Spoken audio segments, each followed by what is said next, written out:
Latest எபிசோடுகளை விளம்பரங்களே இல்லாமல் காணுங்கள். யாரை நம்பணும் யாரை நம்ப கூடாதுன்னு இனிமே அவ லைஃப்ல அவளுக்கு நல்லாவே தெரியும். அண்ணி, அதான் எல்லாரும் சொல்றாங்கல்ல, நீங்க கொஞ்சம் அழுகிய நிப்பாட்டினாதான் என்ன. அழாதீங்க. நீ பேசாத. எல்லா பிரச்சனைக்கும் நீதான் காரணம். எல்லாம் உன்னாலதான் வந்தது. அந்த சின்ன புள்ள மனசுல விஷத்தை விதைச்சிட்டு அவ வாழ்க்கையே கெடுத்தவதானே நீ. எந்த பொம்பளையாவது தான் குடும்பத்துல இப்படி ஒரு காரியத்தை பண்ணுவாளா? உன்னையெல்லாம் போய் சொந்தம்னு என் வீட்டுக்குள்ள சேர்த்தம் பாரு, என் புத்திய செருப்பாலதான் அடிச்சுக்கணும். பொழுது விடிஞ்சா ஒவ்வொரு நாளும் பிரச்சனை. என்னைக்கு நீ நம்ம வீட்டுக்குள்ள நுழைஞ்சியோ அப்ப ஆரம்பிச்ச பிரச்சனை. என் கண்ணு முன்னாடி நிக்காத, போ இங்க இருந்து. போன்னு சொல்றல்ல.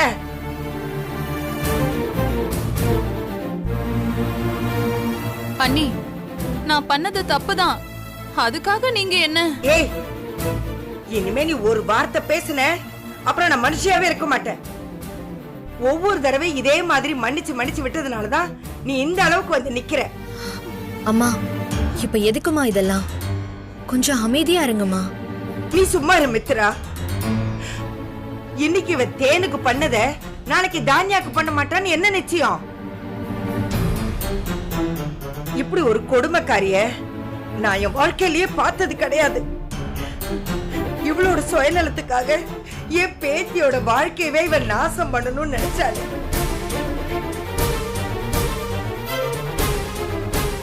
கார்த்தி, இனிமே ஒரு நிமிஷம் கூட இவன் நம்ம வீட்டுல இருக்க கூடாது.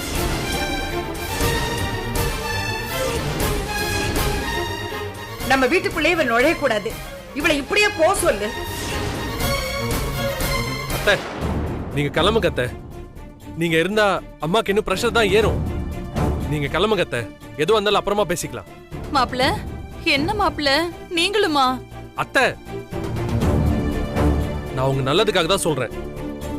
கொஞ்ச நாளைக்கு வீட்டு பக்கம் வராதீங்க ப்ளீஸ்.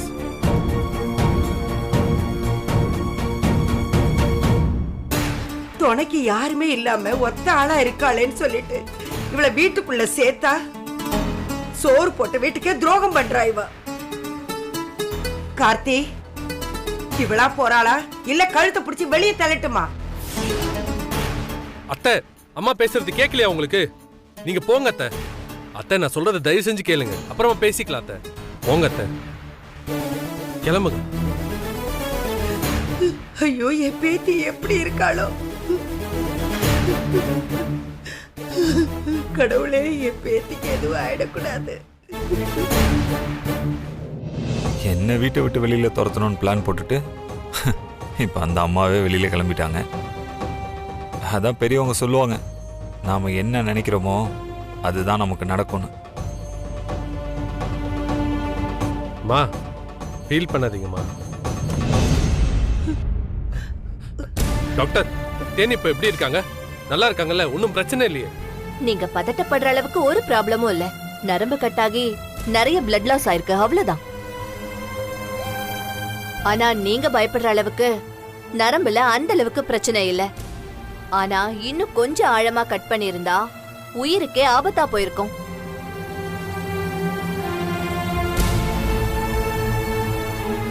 இப்ப கட்டு போட்டிருக்கோம், இன்ஜெக்ஷன் போட்டிருக்கோம், ஒரு பிரச்சனையும் இல்ல. இப்ப அவங்க ரொம்பவே நல்லா இருக்காங்க. டாக்டர், அவங்க மயக்க தெளிஞ்சிட்டாங்களா? அது பிளட்ட பார்த்ததுல வந்த மயக்கம் தான். அதெல்லாம் கொஞ்ச நேரத்துல சரியாயிடும். இப்ப அவங்க தெளிவா இருக்காங்க. பட் ஒரு விஷயம். என்னன்னு சொல்லுங்க டாக்டர். அவங்க பிசிக்கலா ரொம்ப ஹெல்த்தியா தான் இருக்காங்க, ஒரு பிரச்சனையும் இல்ல. ஆனா மனசளவுல ரொம்ப காயப்பட்டிருக்காங்க. அவங்கள ரொம்ப கவனமா பாத்துக்கணும். சின்ன வயசுல மறுபடியும் இந்த மாதிரி ஏதாவது அட்டெண்ட் பண்றதுக்கு சான்சஸ் இருக்கு. பயப்படாதீங்க. இத நான் உங்களுக்கு எச்சரிக்கையா தான் சொல்றேன். இப்படி பண்ணிட்டாலேன்னு நம்மோட வெறுப்பையோ கோவத்தையோ அவங்க கிட்ட காட்டாதீங்க. நல்ல மனநிலையில இருக்கும்போது எது சரி எது தப்புன்னு பொறுமையா எடுத்து சொல்லுங்க. அவங்க புரிஞ்சுப்பாங்க. 2 hours கழிச்சு நீங்க அவங்கள வீட்டுக்கு கூட்டிட்டு போலாம். கவனமா பாத்துக்கோங்க. அவங்கள ஒரு 2-3 டேஸ்க்கு தனிமையில மட்டும் விட்டுறாதீங்க. யாராவது ஒருத்தர் கூடவே இருக்கணும். சரிங்க டாக்டர். இப்ப நாங்க உள்ள போய் பார்க்கலாமா? தாராளமா பாருங்க. அவங்க மாமாவையும் பாட்டியையும் மட்டும்தான் பாப்பன்னு ஸ்ட்ரிக்ட்டா சொல்லிட்டாங்க. மத்தவங்க யாரையும் பார்க்க விருப்பம் இல்லைன்னு சொல்லிட்டாங்க. அதனால நீங்க மட்டும் போய் பாருங்க. Thank you doctor.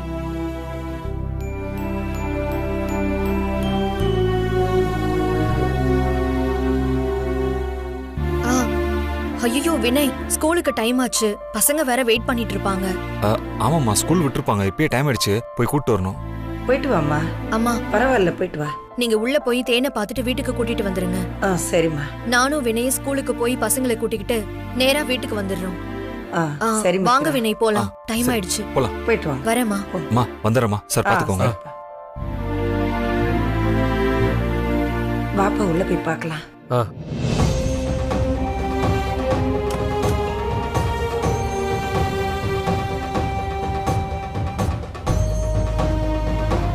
பாட்டி. ஐயோ தேனே.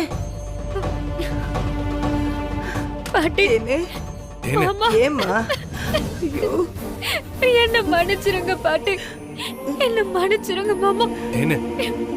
நான் தப்பு பண்ணிட்டேன் பாட்டி. நான் தப்பு பண்ணிட்டேன். உங்களை நல்லா நான் ஏமாத்தி போய் சொல்லிட்டேன் பாட்டி. என்ன மன்னிச்சிருங்க பாட்டி. இவ்வளவு பண்ண என்ன எதுக்கு காப்பாத்துனீங்க? போய் தொலை, நான் அப்படியே விட்டுருக்கலாம்ல. உங்களுக்கு பாரமே இல்லாம நான் செத்து போயிருப்பேன். இந்த பாரு, இந்த பாரு. தப்பு பண்றவங்க எல்லாம் செத்து போனா இந்த உலகத்துல ஒருத்தர் கூட உசுரோட இருக்க மாட்டாங்கம்மா. அதுவும் நீ பண்ணதா சொன்ன தப்பு இங்க ஒருத்தர் விடாம எல்லாருமே பண்ணியிருக்காங்க. 4 வருஷத்துக்கு முன்னாடி இந்த தப்ப உனக்கு பண்ணணும்னு தோணி இருக்கா? இருக்காது. அந்த வயசுல எல்லாருமே அந்த தப்ப பண்ணி தான் கடந்து வந்திருக்காங்க. அதை நாம தப்பாவே நினைக்க கூடாது. அது எல்லாமே ஒரு படிப்பினை, வாழ்க்கை ஒரு அனுபவம், அவ்வளவுதான். என்ன நீ கொஞ்சம் எல்லை மீறி பண்ணிட்ட. மற்றபடி இந்த அனுபவம் தான் எதிர்காலத்துல உன் வாழ்க்கைய சரியான முறையில அமைச்சிக்க உதவு போதுமா. அதனால இதெல்லாம் நினைச்சு நீ அழக்கூடாது, சரியா? கண்ணை தொடச்சுக்க. கண்ணை தொடமா, கண்ணை தொட.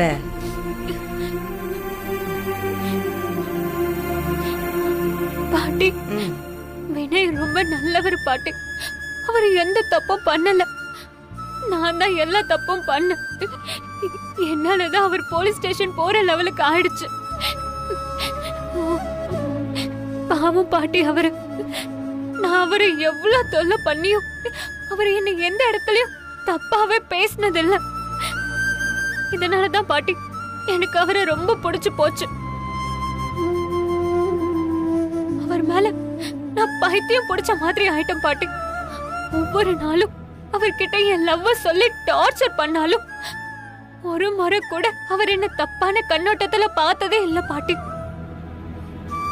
நீ சின்ன பொண்ணுன்னு சொல்லி அட்வைஸ் பண்ணிக்கிட்டே இருப்பாரு. நான் தான் அதை எதுவுமே கேட்காம நாகு பாட்டி பேச்ச கேட்டு வினய் மேல அப்படி ஒரு பழிய போட்டுட்டேன். என்ன மன்னிச்சிருங்க பாட்டி. இதெல்லாம் நான் தெரியாம பண்ணிட்டேன்னு சொல்லவே மாட்டேன். நல்லா தெரிஞ்சேதான் பண்ண. அப்படியாச்சும் வினய் எனக்கு கிடைப்பாருன்ற நம்பிக்கையில தான் பண்ண பாட்டி. இப்போ அதெல்லாம் நினைச்சு பார்த்தா எனக்கே பிடிக்கல பாட்டி. அழாத தேனே. இப்ப உனக்கு எல்லாம் புரிஞ்சிருச்சு இல்ல? இந்த அனுபவம் தான் உனக்கு வேணும். இனிமே உன் சம்பந்தப்பட்ட விஷயத்துல நீ முடிவெடுக்கும் போது நல்லா யோசிச்சுதான் முடிவெடுப்ப. இதத்தான் நான் படிப்பினேன்னு சொன்னேன். அதனால இதையெல்லாம் நினைச்சு அழக்கூடாதுமா. தைரியமா இருக்கணும், சரியா?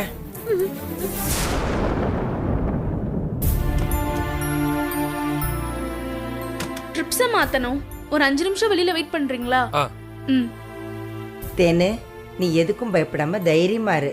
பாட்டி பக்கத்திலே இருப்பேன், சரியா? சரி, படுத்துக்க. இந்த வர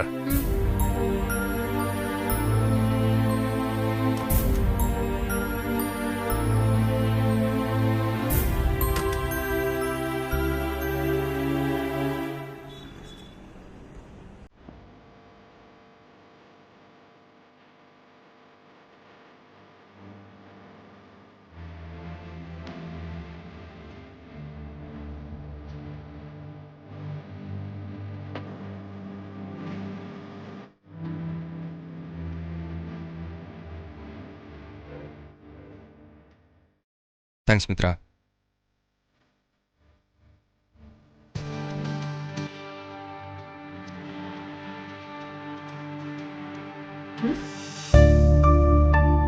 நீ ஏன் அப்படி பார்க்குறேன்னு புரியுது மித்ரா. இருந்தாலும் இதை நான் சொல்லிதாகணும் மித்ரா. என்னதான் நம்ம கூட ஒருத்தர் க்ளோஸாக இருந்தாலும் நம்ம மேலே திருட்டு பழியோ இல்லைன்னா அந்த மாதிரி பொண்ணு சம்மந்தப்பட்ட பழி சுமத்துறப்போ அவன் அப்படிதான் பண்ணியிருப்பான்னு நினைக்கிறதுக்கும் வாய்ப்பு இருக்கு. அவன் அப்படிப்பட்ட ஆள் தான் சொல்லி சந்தேகத்தையும் அதிகமாக்கிடுவாங்க.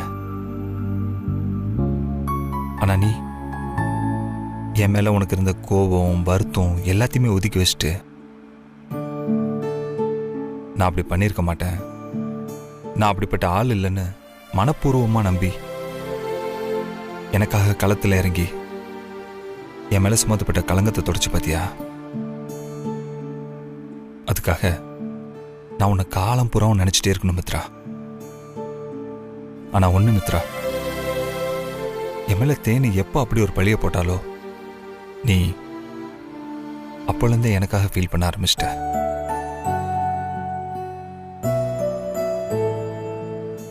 என்னை அடிச்சு போலீஸ் ஸ்டேஷன் கூட்டிட்டு போனப்போ அதுக்கப்புறம் வீட்டுக்கு கூட்டிட்டு வந்து நிக்க வச்சு அங்க அத்தனை பேரும் என்னை கேள்வி கேட்டு அவமானப்படுத்தினப்போ நீ துடிச்சதை நான் பார்த்தேன் மித்ரா. இதெல்லாம் நான் ஒரே வீட்டில் உன் கூட வேலை பார்க்கறதுனால இல்லை, ஒரு அப்பாவி மேல பழி விழும்போது நியாயமா அவன் பக்கத்துல நிக்கணுங்கிற எண்ணத்துல நீ இதெல்லாம் பண்ணலன்னு எனக்கு தோணுது.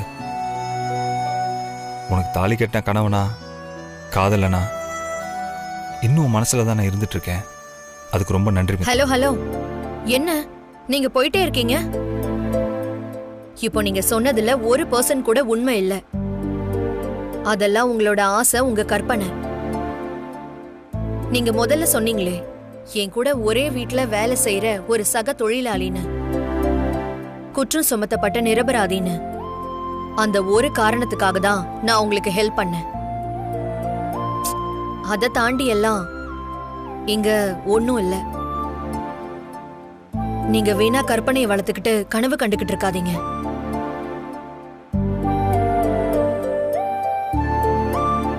என் மனசுல இருக்காரா? மனசுல என் மனசுல இருந்து தொலைஞ்சு போய் பல வருஷம் ஆச்சு. இங்க வந்து கனவன் காதலன்னு காமெடி பண்ணிக்கிட்டு இருக்கீங்க. இல்ல மித்ரா,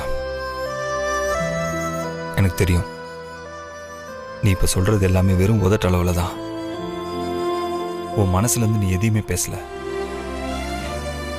ஏன் மித்ரா நீ எல்லாத்தையுமே உள்ளுக்குள்ள போட்டு மறைச்சிட்டு இருக்க?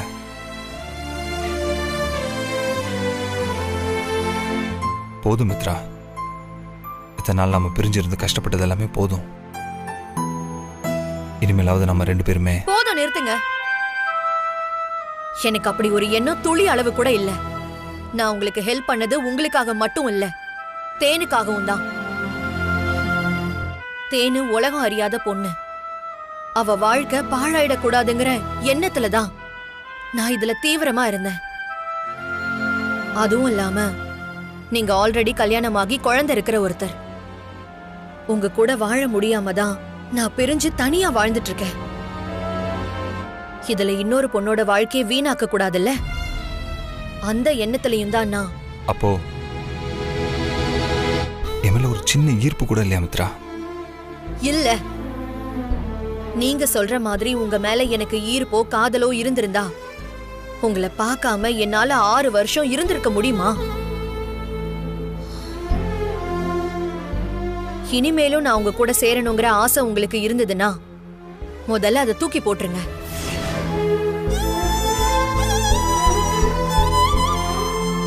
இங்க எதுக்கு பாக்குறீங்க?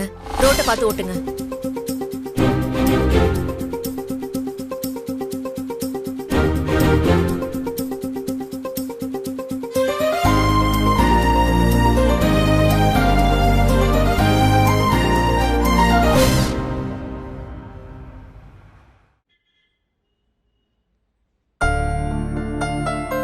அம்மா டீமா கொடுப்பா.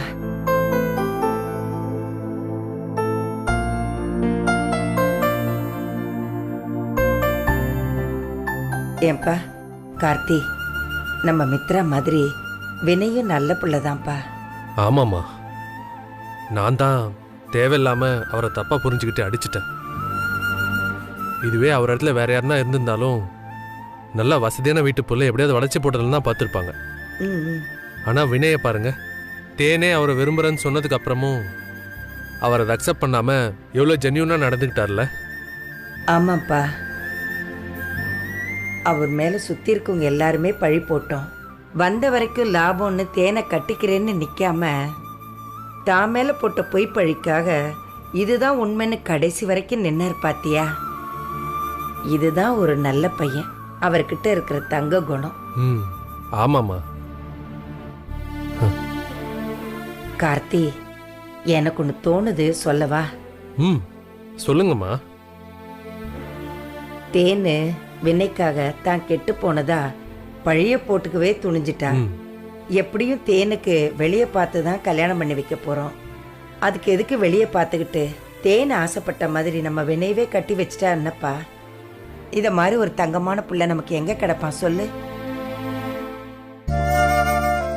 என்னப்பா, நம்மளை விட அவன் வசதியில கம்மியா இருக்கானேன்னு யோசிக்கிறியா? மா சீச்சே, அப்படிலாம் ஒன்றும் யோசிக்கலம்மா. பணம் என்னம்மா பணம்? பணம் இன்னைக்கு வரும், நாளைக்கு போகும். ஆனா மனுஷனுக்கு குணம்தாம்மா முக்கியம். அது வினை கிட்ட நிறையவே இருக்கு. அப்புறம் எதுக்குப்பா யோசிக்கிற? அது இல்லம்மா, வினைக்கு கிட்டத்தட்ட என் வயசு இருக்கும், தேனு சின்ன பொண்ணு. அதான் 2 பேருக்கும் எப்படி செட் ஆகும்னு யோசிக்கிறேன். உனக்கு ஒரு விஷயம் தெரியுமா? உங்க அப்பாக்கும் எனக்கும் எவ்வளவு வயசு வித்தியாசம் இருக்குன்னு தெரியுமா? 15 வயசு வித்தியாசம். நாங்க 2 பேரும் கடைசி வரைக்கும் சந்தோஷமா இல்லையா என்ன? மனசு ஒத்து இருந்தா போதும்பா, வயசெல்லாம் ஒரு தடையே இல்லை. கரெக்டு தாம்மா. சரிங்கம்மா, அப்ப வினய் கிட்ட பேசி அவரை தேனுக்கு முடிச்சு வச்சிடலாம். அப்ப வா கார்த்தி, இத உடனே தேனுகிட்ட போய் சொல்லுவோம். இல்லைன்னு வச்சுக்கோ, அப்புறம் மறுபடியும் வினைக்காக ஏதாவது முட்டாள்தனமா பண்ணிட்டு இருப்பா. சரிங்கம்மா, போலாம். வா.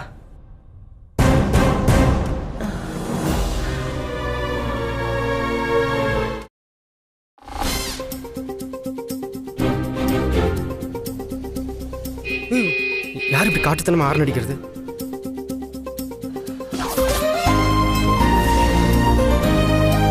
கொஞ்சம் பொறுமையா நிறுத்த வேண்டியதானே?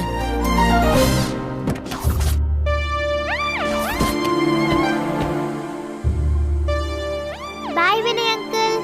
பாய் வினய் அங்கிள். பாய் பாய். பாய். பாய்.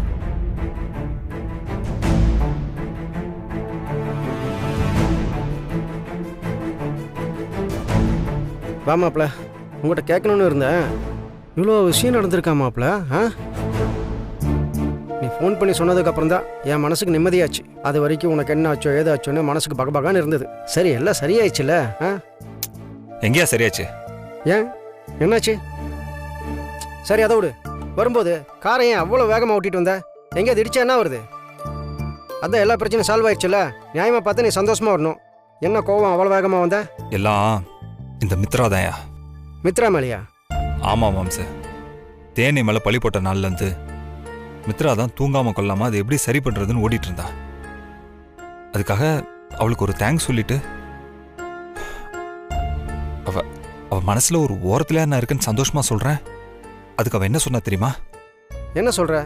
தேனோட வாழ்க்கை என்னை கெட்டிக்கிட்டா நாசமாக போயிடுமா, அதனால தான் இவ்வளோ பாடுபட்டாலாம். அது மட்டும் இல்லையா, மற்றபடி அவளுக்கு என் மேலே கொஞ்சம் கூட கரிசனா இல்லையா. சும்மா மனசுக்குள்ள காதலை வச்சுக்கிட்டு அப்படியே நட்டிக்கிறா. அவ்வளோதானா? யோ, அப்படி குத்துனானா? நான் இவ்வளோ சீரியஸாக பேசிட்டு இருக்கேன், நீ இவ்வளோதான் நான் அசல்ட்டா கேட்டுட்டு இருக்க? பின்ன எனக்கு தெரிஞ்ச விஷயத்த நீ திரும்பவும் சொல்ற. அதுக்கு இவ்வளோதானான்னு கேட்காம சொல்லு நான் சொல்லணும். அட நீ வேற போமாப்ல. உன் பொண்டாட்டி பற்றி உன்னை விட எனக்கு நல்லாவே தெரியும். உன் பொண்டாட்டிக்கு அவ்வளோ ஈகோ, மண்டகானம். அவ்வளோ சீக்கிரத்தில் உன் வலிக்கெல்லாம் வரமாட்டா. இதை பாரு, இப்போ நீ ட்ரீட்மெண்ட் கொடுக்குறிய அதெல்லாம் பத்தாது. அவளுக்கு நல்ல ஹை வோல்டேஜ் ஷாக் ட்ரீட்மெண்ட்டாக கொடுக்கணும். கொடுக்குற ட்ரீட்மெண்ட்டில் என் புருஷன் தான் எனக்கு மட்டும்தான் உன் பின்னாடி ஓடி வரணும். அந்த அளவுக்கு ஷாக் ட்ரீட்மெண்ட் கொடுக்கணும். ஆனால் நீ எங்கே? ஐயோ, கார்த்திக் சார் வரார். குச்சியத்தா.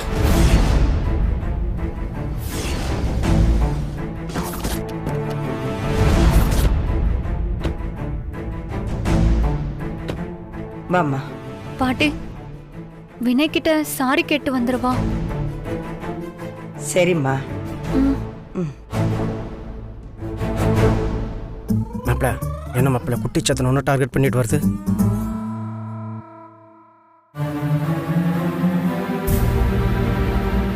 சாரி சூப்பர்மேன், உங்களை நான் ரொம்ப கஷ்டப்படுத்திட்டேன்ல. சேச்சா அதெல்லாம் ஒன்றும் இல்லை தேனே, விடு. நீ சரியாயிட்டல, அதுவே போதும். ஆனா என் உயிருக்கு ஒண்ணுன்னு தெரிஞ்சதும் எப்படியோ ஏறி குதிச்சு வந்து என்னை காப்பாத்தினது நீங்க தானே சூப்பர்மேன்.